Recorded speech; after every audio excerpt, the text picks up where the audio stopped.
I think what is important is we acknowledge that, this concept of Sunni Shia unity, again, is more wishful thinking. And I think what we need to accept is what I think most Muslims are kind of where they're at this stage in the region is kind of, the we only come together on certain things, and one of those things has been the Palestinian cause. That's one of I mean, I don't really want to put it this way, but as the genocide has unfolded in Gaza, one of the only positives happening anywhere else has been that the Ummah has kind of come together on this issue, and that communities like here in the UK, for example, which previously didn't really talk to one another, began to work together on this issue. Mm. That's the real ultimate goal here. And one way or another, if it means, okay, Iran focuses on Iran and Syria focuses on Syria, then so be it.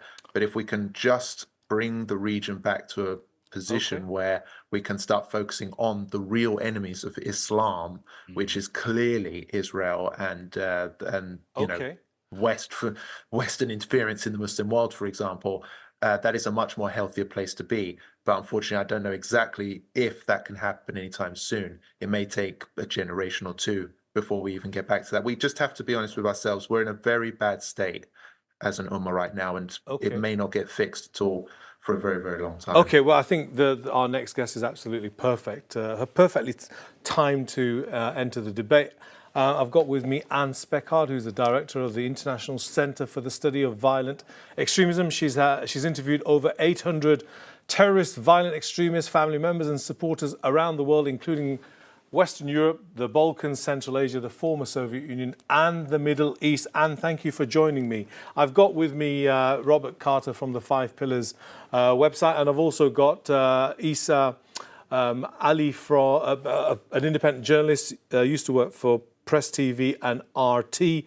And we've been discussing Iran at length, and its undoubtedly diminishing influence in Syria. Well, this is gone now because of what's taken place. Let's talk about that in particular, and also the fact that Russia's had a big beating here as well. It's had to retreat, and it's at the mercy of the Syrians whether their assets in the Middle East are going to be secured. Is that pivotal, in your view, in terms of what takes place next, vis-a-vis the Palestinian question as well?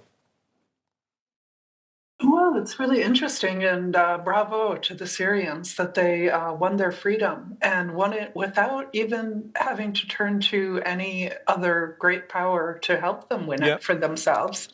And I guess I would take on the previous comment about who's the enemies of Islam, because my understanding of Islam, I'm Christian, but my understanding is the people get to decide who rules them, and they look for the righteous leader.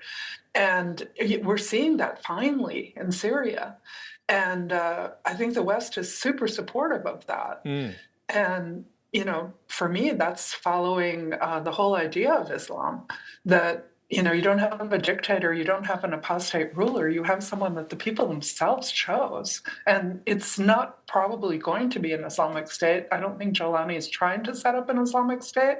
And what I hear from the Sunni scholars that ran away during all the conflicts, this 10 years that the people have been longing to stand up to Assad's government and overthrow it, the ones that are coming back are saying, no, don't set up an Islamic State because it's too soon and you don't understand the difference between Sharia and jurisprudence.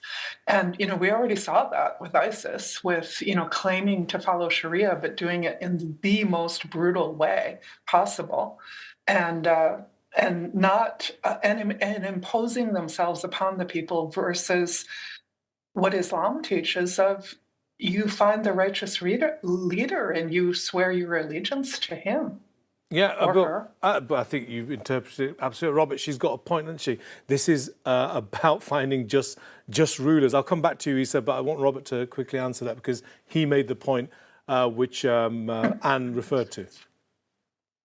Well, I think no one in the Muslim world is under any mistake here that America is no friend of the Muslim world, really. Oh. The US has obviously wanted regime change in Syria because it has a colonialist project going on in Arab Muslim Palestinian land. And the fact is that the Iranian axis has been fighting against that. So, the US has multiple reasons why it would back regime change in Syria.